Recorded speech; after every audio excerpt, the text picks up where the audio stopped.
There is a moment, usually in the middle of a random Sunday afternoon, when you stop whatever you are doing and feel a void so deep it seems to drain all the energy from your chest. You look around and see everything working perfectly. Your home, your life, your achievements laid out like silent trophies.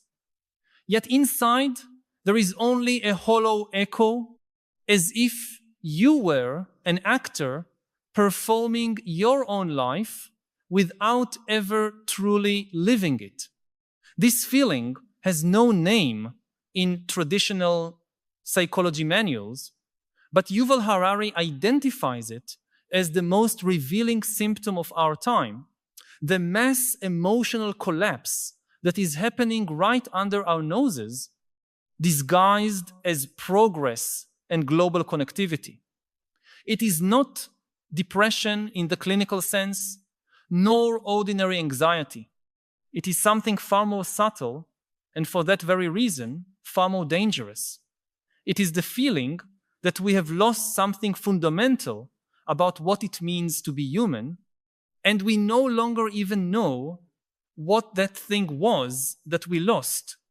Millions of people around the world carry this same ghostly sensation, this same deep disconnection from themselves, believing they are the only ones who feel it, when in fact they are experiencing the largest unplanned emotional experiment in human history. This phenomenon we are experiencing did not arise out of nowhere. To understand the magnitude of what is happening, we need to look back to a very specific period of human history, the last 70,000 years, when our ancestors left Africa and began to colonize the planet. For nearly this entire epic journey, human beings lived in small hunter-gatherer communities, intimate groups where each person knew all the others deeply, where emotions were shared in an immediate and visceral way, where one person's suffering was everyone's suffering, and where joy spread like fire through a dry forest. These communities functioned as a single emotional organism where there was no possibility of anyone feeling truly alone, because survival itself depended on this deep and constant emotional connection. For tens of thousands of years, our brains evolved within this context of tribal intimacy, developing specific neural circuits to process emotions collectively, to read microfacial expressions of people we had known since birth, to feel empathy through constant physical touch, and to find meaning through shared rituals that connected each individual to the larger cosmos. The human brain became essentially a social organ designed to function within a dense and stable emotional network. Every emotion we felt was immediately reflected and processed by other brains around us, creating a kind of distributed emotional computer in which each individual's internal processing was amplified and refined by the community. Then, in an evolutionary blink of an eye, everything changed. The agricultural revolution 10,000 years ago began to break apart these intimate communities, forcing humans to live in increasingly larger and more impersonal groups. The Industrial Revolution dramatically accelerated this process, tearing people away from their ancestral rural communities and throwing them into cities where they were merely anonymous faces in a crowd. But it was the digital revolution of recent decades that finally broke the last link in this emotional chain that connected us to one another. Today, for the first time in human history, billions of people live in almost complete emotional isolation, surrounded by thousands of other humans, yet without real access to the deep emotional intimacy for which our brains were designed. The result is a phenomenon Harari describes as chronic emotional hunger. Just as a person who does not eat for days develops a constant obsession with food, human beings deprived of authentic emotional connection develop a desperate hunger for any form of stimulus that might even temporarily fill this existential void.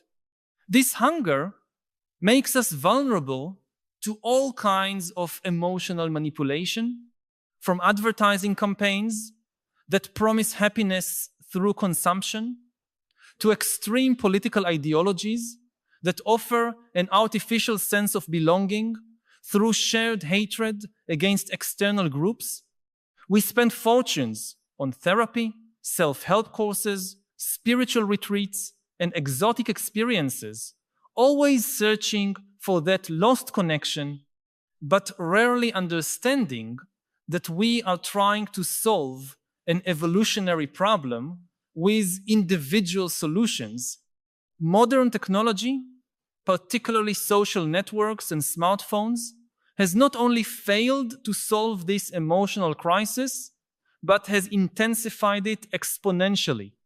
These systems were deliberately designed to hijack our most primitive neural circuits, the very same circuits that evolved to connect us emotionally with our tribal groups. Each like, each share, each notification activates the same pleasure centers our ancestors experienced when they received genuine social approval from the group. But here is the crucial problem. These digital stimuli are impoverished and distorted versions of real connection. It is as if we were trying to satisfy hunger by drinking sugary soda. It provides momentary relief, but leaves you hungrier and sicker than before. The issue becomes even more complex when we realize that we are not dealing only with an individual problem, but with a systemic transformation of the very nature of human emotional experience. Large technology corporations have discovered that intense negative emotions, particularly anger and fear, generate more engagement and consequently more profit than stable positive emotions. Sophisticated algorithms constantly analyze our emotional patterns and feed us content specifically calibrated to keep us in states of constant emotional agitation.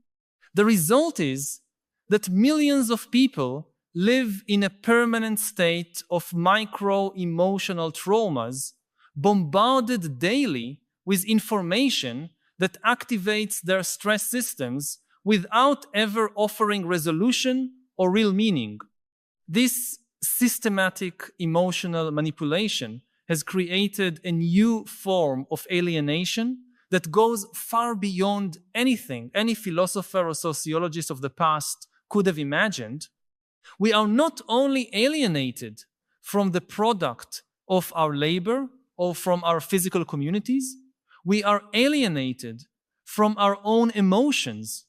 We have lost the ability to distinguish between genuine feelings that emerge from our real experience and feelings artificially induced by algorithms designed to keep us consuming content.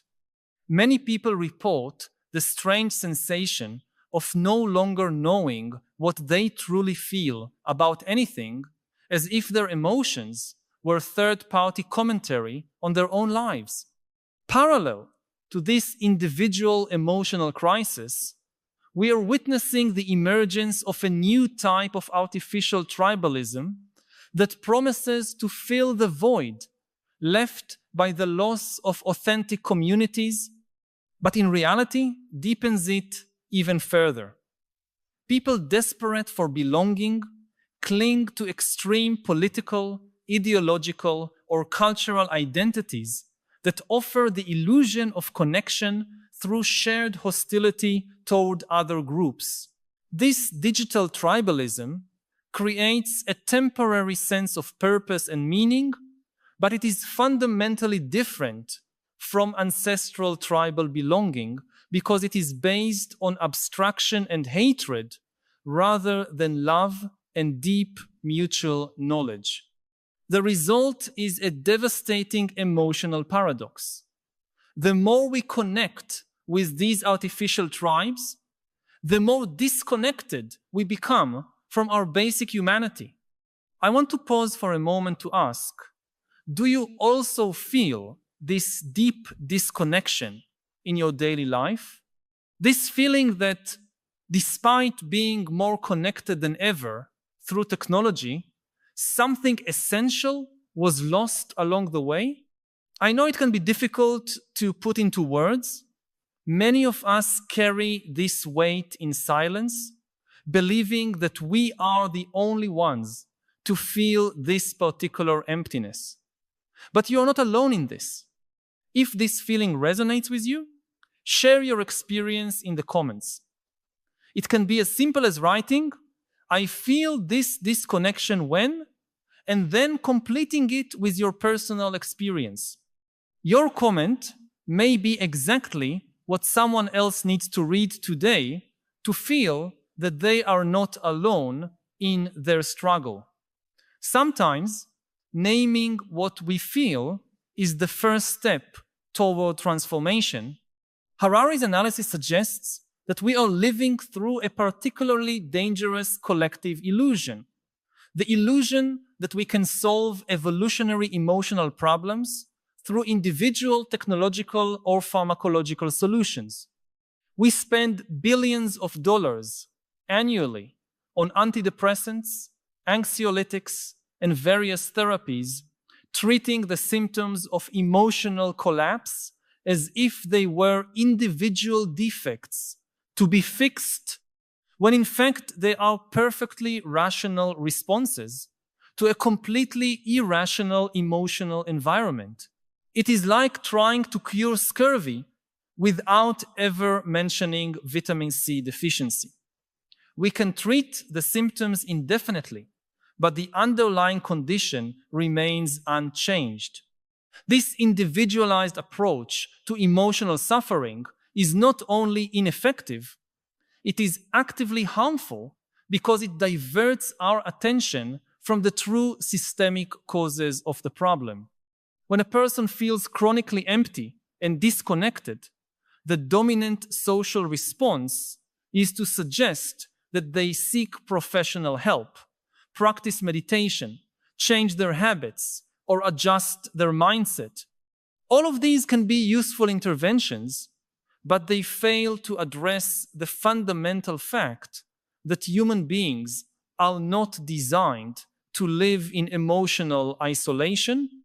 It is like suggesting that a person with chronic thirst learn to meditate on thirst instead of simply giving them water. What is most disturbing is realizing that this emotional crisis is not an unintended side effect of modern progress, but a necessary condition for the functioning of the contemporary economic system. Emotionally satisfied people who are deeply connected to their communities tend to consume less, work fewer overtime hours, question authorities more, and prioritize relationships over material acquisitions. Mass emotional collapse creates an ideal consumer population, perpetually dissatisfied, constantly seeking fulfillment through products and experiences, and desperate for any source of external validation. In this context, emotional suffering becomes a feature of the system, not a problem to be solved. This realization leads us to one of the most radical conclusions of Harari's analysis, that authentic individual emotional recovery can be an act of political resistance.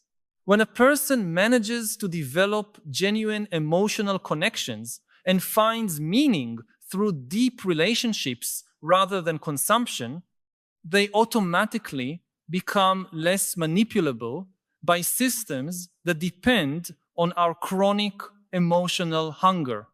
This explains why practices that promote genuine emotional well-being, such as intentional communities, local agriculture, manual craftsmanship, and authentic spiritual rituals, are often marginalized or commercialized until they become impoverished versions of themselves. But here we encounter one of the deepest paradoxes of our current situation. To heal our emotional crisis, we would need to rebuild the social structures of intimacy and shared meaning that modernity has systematically destroyed. This requires not only individual changes, but fundamental transformations in the way we organize work, education, housing, and social life. We would need to intentionally create what our ancestors had naturally: small, stable communities where people know each other deeply over decades, where there is time and space to process emotions collectively, and where each individual has a meaningful role in the life of the group. The challenge is that this reconstruction must take place within a world that is moving in the opposite direction. Economic globalization, accelerated urbanization, automation of work, and the growing virtualization of human relationships create constant pressures toward greater social atomization and emotional isolation. It is like trying to rebuild a garden in the middle of a hurricane.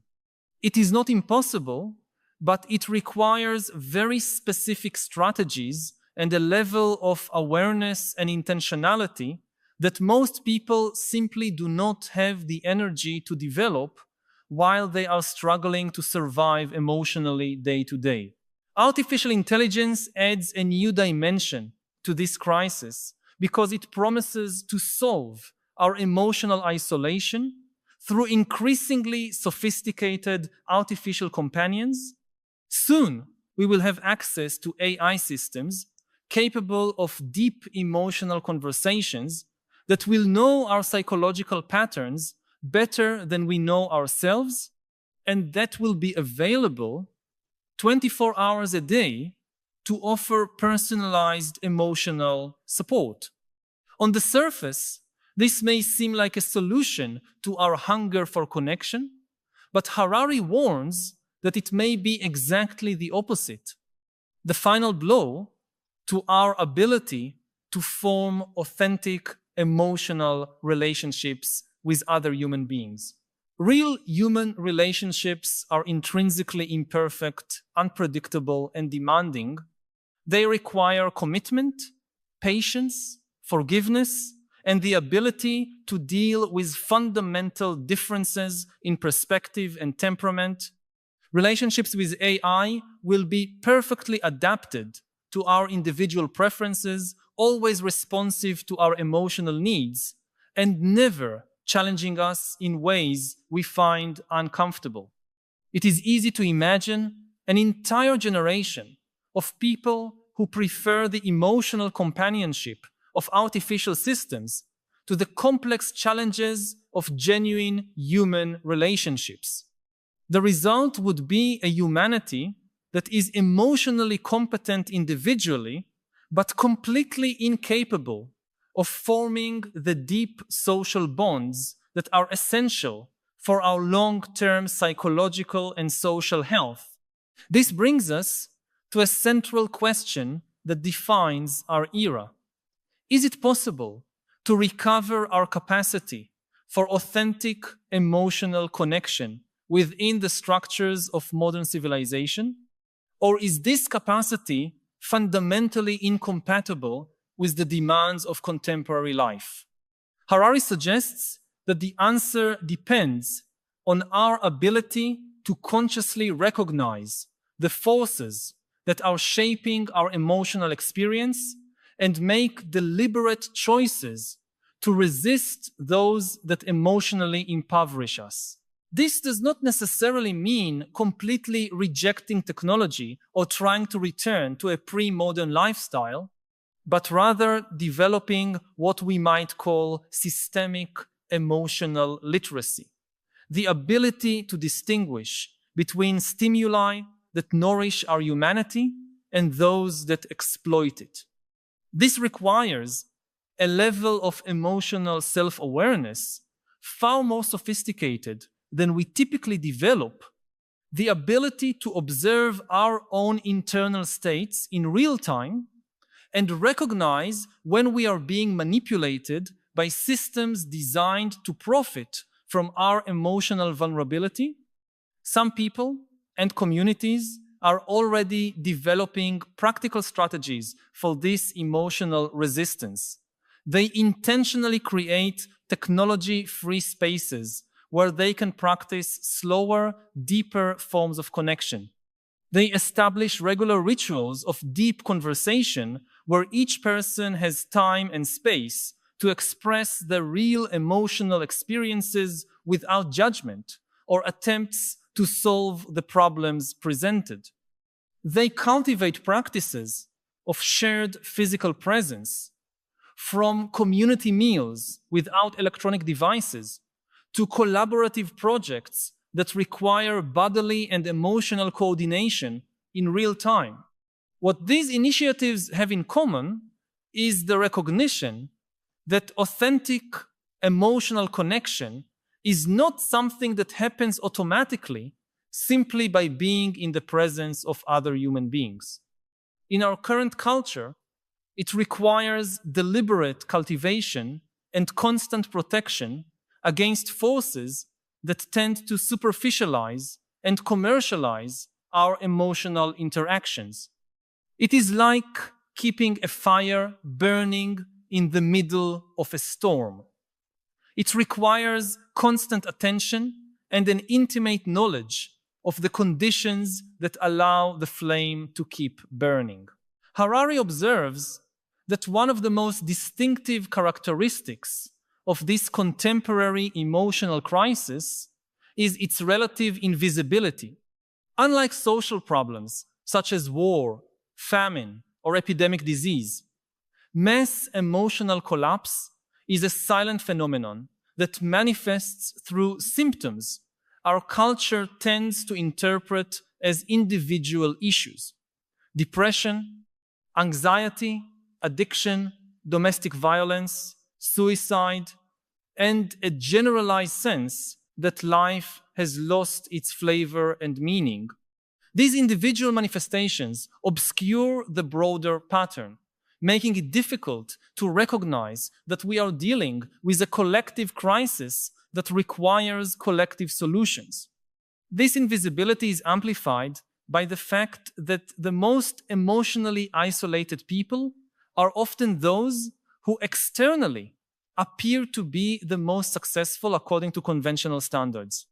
Executives in leadership positions, highly educated professionals, social media influencers, and successful entrepreneurs may experience devastating levels of emotional emptiness while maintaining a facade of prosperity and fulfillment. Their lives serve as propaganda for a system that promises happiness through individual achievement, masking the fact that these very achievements can be symptoms of escape from an emotionally impoverished life. The result is a strange kind of collective suffering in which each person believes they are suffering alone from a personal defect, when in reality, everyone is reacting in a perfectly natural way to environmental conditions that are fundamentally hostile to human emotional well-being. It is like an entire population living in an area with high radiation, developing symptoms of radiation poisoning, but interpreting these symptoms as unrelated individual illnesses because the radiation itself is invisible and no one told them it exists. We need to ask, as we explore these ideas together, in which moments of your life do you feel most intensely this search for meaning that we are discussing? Those moments when distractions fall away and you ask yourself whether you are living according to what truly matters? I know that many of us keep these questions to ourselves, perhaps out of fear of seeming too intense, too philosophical in a world that values the superficial and the immediate. But here, in this space, your deep reflection is welcome. Share in the comments. I question the meaning of my life when followed by your experience. Your honesty may illuminate the path for someone who is going through the same existential crossroads, showing that we are not as alone as we think in our deepest questions. This leads us to examine one of the most troubling dimensions of this crisis: the impact it is having on the ability of younger generations to develop basic emotional skills. Children and adolescents who grow up in environments of digital hyperconnectivity often reach adulthood without ever having learned to tolerate emotional discomfort, to process difficult feelings through deep conversations with people who know them well, or to find meaning through concrete contributions to their communities. Instead, they learn to medicate any emotional discomfort through external stimuli, entertainment, consumption, digital validation, or chemical substances. This generation is growing up with an emotional literacy fundamentally different from that of all previous generations. They are extremely skilled at navigating complex digital landscapes, processing large volumes of information quickly, and adapting their identities to different online social contexts. But many lack abilities that previous generations considered basic: the capacity to be alone with their own thoughts without external entertainment, the tolerance for relationships that require sustained emotional work over years, and the patience to develop competencies through deliberate practice rather than instant gratification. The paradox is that this same generation is also developing emotional sensitivities in some areas that are far more refined than those of previous generations. They are often more aware of power dynamics, more sensitive to subtle forms of discrimination, and more committed to ideals of inclusion and social justice. Their emotional intelligence in specific contexts can be extraordinarily developed. But this emotional sophistication in certain areas coexists with a basic emotional fragility that makes them vulnerable to collapse when they face the normal emotional challenges of adult life.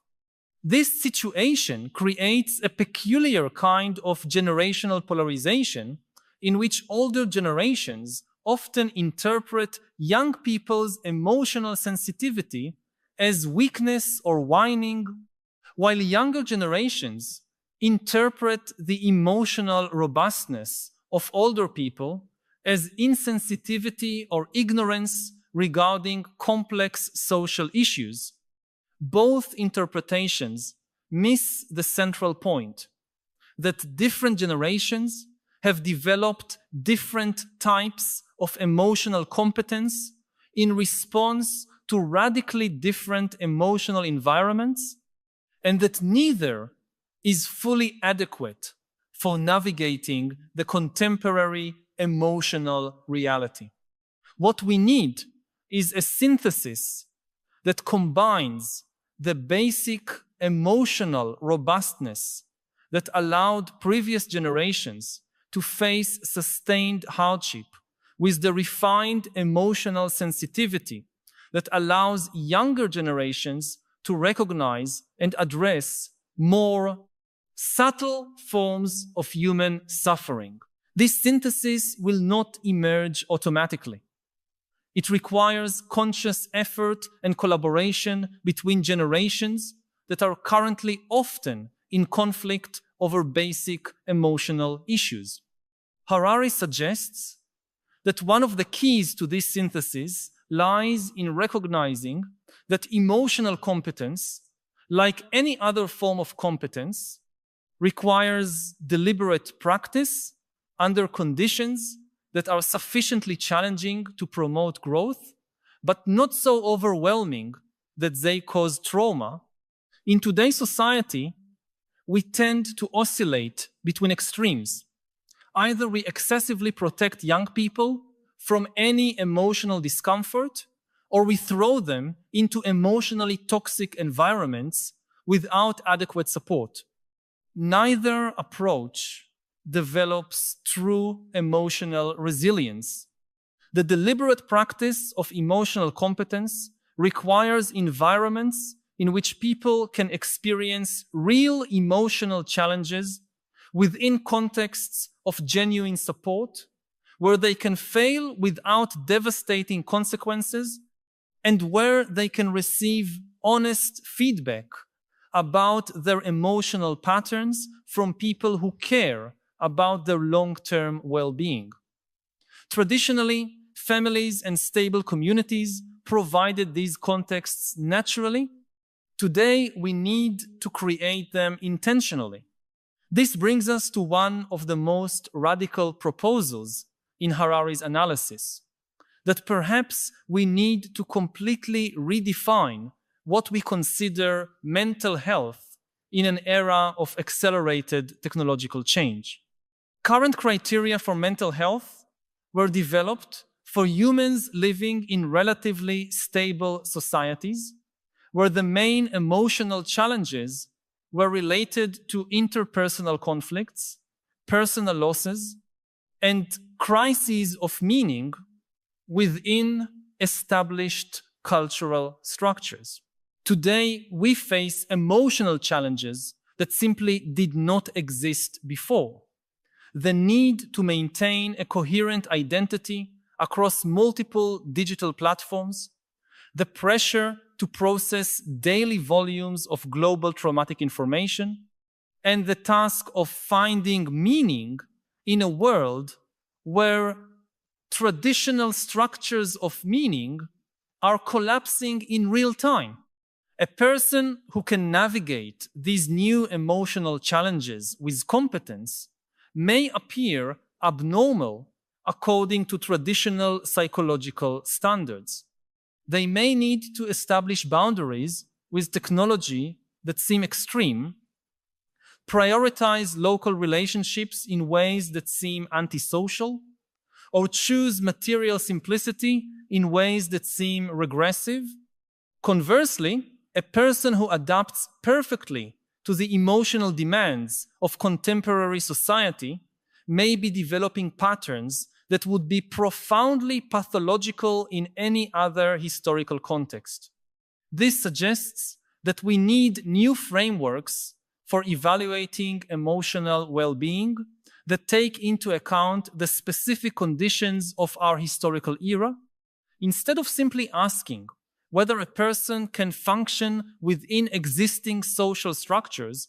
We need to ask whether they can maintain their essential humanity while navigating these structures, whether they can form emotionally nourishing relationships despite pressures to the contrary, and whether they can contribute to the creation of healthier emotional conditions for future generations. This redefinition of mental health has profound implications for how we approach the treatment and prevention of emotional problems. Rather than focusing exclusively on helping individuals adapt better to social conditions that may be fundamentally problematic, we would also need to work to transform those conditions. This requires a much more sophisticated understanding of the interaction between individual well-being and social structures, and a willingness to question aspects of our social organization that we currently consider natural or inevitable. Perhaps the most hopeful aspect of Harari's analysis is his observation that for the first time in history, we have the conceptual and empirical tools necessary to consciously understand the mechanisms that shape our emotional experience. Previous generations lived within emotional systems that were largely invisible to them. Today, we can study neuroscience, evolutionary psychology, sociology, and anthropology to understand how different social environments affect our brains and behaviors. We can use this understanding to make conscious choices about how to build healthier emotional environments. This capacity for conscious understanding also gives us the possibility of intentionally experimenting with new forms of social organization that could combine the benefits of modern technology with the basic emotional needs of human beings. We can create intentional communities that use technology to facilitate deeper human connection rather than replace it. We can develop rituals and practices that honor our evolved emotional nature while adapting to the realities of a globalized world. We can design educational systems, work environments, and urban structures that promote emotional well-being rather than undermine it. The main obstacle is not technical, but political and economic. The transformations necessary to truly address our collective emotional crisis would require fundamental changes in how we organize work, distribute resources, and structure power in our societies. They would require prioritizing human emotional well-being over maximum economic efficiency, community stability over labor mobility, and deep relationships over material consumption. These changes are not impossible, but they would run counter to many of the dominant impulses of modern civilization. This places us before a collective choice that will define the future of human experience. We can continue on the current path, developing increasingly sophisticated technologies to treat the symptoms of our emotional crisis, while the underlying causes continue to deepen. This direction would eventually lead to a technologically advanced but emotionally impoverished humanity dependent on artificial systems for needs that we once satisfied through authentic human relationships. Or we can choose the far more challenging path of consciously transforming our social structures to honor both our technological potential and our evolved emotional needs. I need to pause for a moment and ask you directly, which aspect of this future we are discussing most stirs your fear or your hope? Do you think about this at night as well?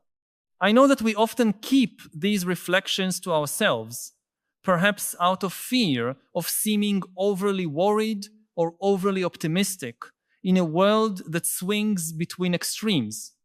But your concerns and hopes are valid and are likely shared by more people than you imagine. Share in the comments. My greatest hope for our emotional future is, or my greatest fear is, followed by your thoughts. Your voice can help create a space where we can honestly discuss these collective feelings rather than suppress them. And perhaps by naming these fears and hopes together, we can begin to imagine ways to face them. The choice between these two futures will not be made through grand political declarations or dramatic revolutions, but through millions of small, everyday decisions that each of us makes about how to live, how to relate, how to work, and how to educate the next generation. Every time we choose a deep conversation over scrolling on social media, every time we prioritize physical presence over digital efficiency, every time we invest time in local relationships rather than virtual networks, we are voting for the kind of emotional future we want to create. These individual choices become collectively meaningful only when they are made within contexts that support and amplify them. A person trying to live in an emotionally authentic way within structures that reward the opposite will face constant pressure to abandon their values. But when groups of people make these choices together, they create pockets of alternative reality where different ways of living become possible and sustainable. The most fascinating thing is that these bubbles of alternative reality are already emerging in unexpected places around the world. Rural communities that rejected smartphones and social media yet adopted technologies that facilitate sustainable agriculture and distance education. Urban groups that created technology-free spaces for deep contemplative practices, but use apps to coordinate mutual care and community resources. Organizations that structure work to promote employees' emotional well-being and discover that this also results in greater creativity and productivity over the long term. These social experiments provide concrete evidence that alternatives are possible and can function within contemporary conditions. They also reveal some of the practical principles that seem essential for any successful approach to the problem.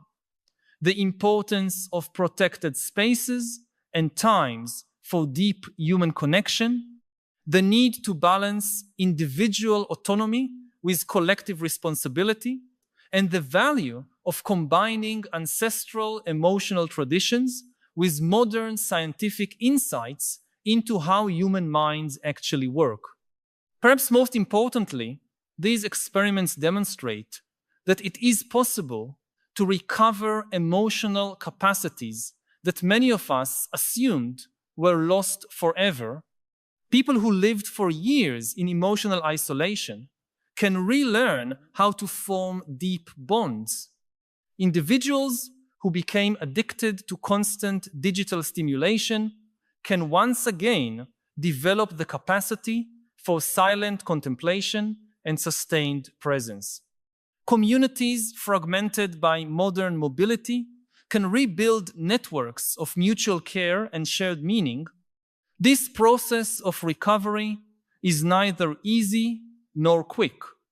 It requires the kind of patience and persistence that our culture of instant gratification has taught us to avoid. But it is possible, and each person who goes through this transformation becomes living proof that alternatives exist and a model for others who want to make similar changes in their own lives. When we return to that sense of Sunday emptiness with which we began this conversation, we can now understand it in a completely different way. That moment of deep disconnection is not a personal defect or an individual failure. It is a sign of basic emotional health, an internal alarm that alerts us that something essential is missing from our emotional diet. It is our ancestral emotional system functioning exactly as it should, detecting that we are living in ways that do not nourish our fundamental humanity. The problem was never filling this emptiness. The problem was interpreting the emptiness as evidence that there is something wrong with us rather than something wrong with the conditions in which we are trying to live. When we understand this emptiness as valuable information rather than a pathology to be eliminated, we can use this information to make conscious changes toward ways of living that truly nourish us. This shift in perspective is in itself the beginning of the solution. When we stop trying to cure our existential emptiness through more consumption, more entertainment, or more external achievements, we create space to explore what we really need to feel emotionally alive and connected. This exploration inevitably leads us back to the basic elements of the human experience that our modern civilization has obscured: time for deep contemplation, relationships in which we are known in our entirety, work that contributes tangibly to the well-being of our community, and rituals that connect us to something greater than our immediate individual concerns. The journey back to these basic elements is not a regression to the past, but a conscious integration of ancestral wisdom with contemporary possibilities. We can use our scientific understanding of how emotions work to intentionally create conditions that promote emotional flourishing. We can use technology as a tool to facilitate deeper human connection rather than replace it. We can apply our capacity for global organization to protect and nurture the local conditions in which authentic emotional life can flourish. If these reflections touched on something you have been feeling, but perhaps had not found words to express, know that you are not alone. By subscribing to the channel, you will connect with a growing community of people who share your concerns and your desire for a deeper understanding of the emotional challenges of our time. Each week, we meet here to explore together the great questions that define our era and to seek not only understanding, but also wiser ways of living amid the transformations we are witnessing. This is not just a channel, but a space for dialogue and collective growth for people who, like you, are seeking to understand our human condition more deeply in times of accelerated transformation. Join us on this ongoing journey. Subscribe so that we can continue this essential conversation about how to live with greater wisdom and authenticity in a world that often leaves us disoriented and disconnected. The future of our collective emotional life is not predetermined. Each moment of genuine awareness about our situation is an opportunity to choose a different direction. Each relationship we consciously nurture, each community we intentionally build, each technology we use wisely contributes to the kind of emotional world we will be leaving to future generations. The question is not whether we can completely solve the emotional crisis of our era, but whether we can live in ways that honor our essential humanity while navigating the complexities of a world undergoing accelerated transformation.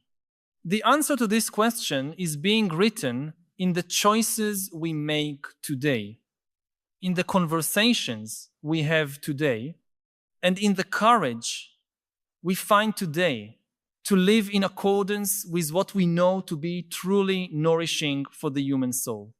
The experts in many institutions have heaped shame upon their own heads in recent years. This is why we need two things. First of all, we need several institutions, not just one, so they keep each other in check. The basic assumption is humans are fallible. Institutions are composed of humans, so all institutions are fallible. They can make mistakes, they can be corrupted, and therefore you need several institutions. So if one institution is really corrupted, you can go to the courts, or you can expose it in newspapers or in other media or whatever. And secondly, every institution needs a self-correcting mechanism. This is the sign of a good institution, that it has mechanisms inside the institution to identify and correct its own mistakes. This is, again, a key difference between democracy and dictatorship. Dictatorship has no self-correcting institution. There is no mechanism in Russia that can expose and correct Putin's mistakes. But democracy is all about self-correction. The basic mechanism of elections is that every 4 years or so, you can say, oh, we made a mistake. Let's try something else. But of course, every mechanism like this is itself fallible. Elections can be rigged. Like we just had elections in Venezuela, and the Venezuelan people said, okay, we made a mistake with Chavez and Maduro. Let's try something else. But because Maduro is in power, he rigged the election. He said, no, I won. Would you regard yourself as an optimist or a pessimist with how much history you consume and with how you look at the development of the world? I would be a realist. I'll tell you the main question. The really kind of most fundamental question. When you talk to the people who lead the AI revolution about the potential dangers, they agree. There are threats. It's just a matter of pace. Just slow down. Everybody tells you the same thing. We would like to slow down, but we can't because we cannot trust our competitors. But then you ask them, but when you develop the AI, are you sure you will be able to trust the AI? And then they tell you yes. So it's this paradox that we cannot trust the humans, but we think we can trust the machines more than we trust the humans. They realize how kind of alarming and even ridiculous is what they are saying.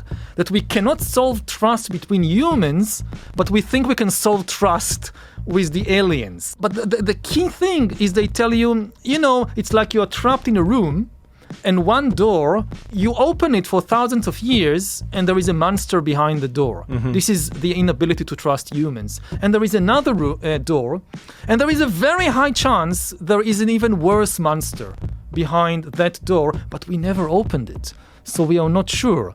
So we are gambling the future of humanity on the chance, the small chance, that behind door number 2 is not a monster.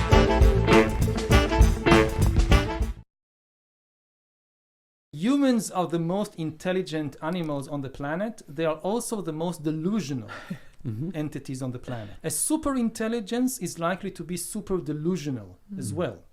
Nothing in human history indicates that intelligence is a good antidote to delusion or necessarily puts you on a path towards the truth. I think that the impulse towards truth comes really from consciousness.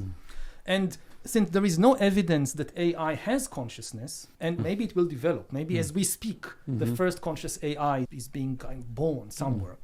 But so far we have no convincing evidence that it is conscious, that it's capable of suffering. One of, I think, the big delusions of places like Silicon Valley is this overemphasis on intelligence, which is partly because there are extremely intelligent people there, who their life is built on intelligence, and they tend to overvalue intelligence.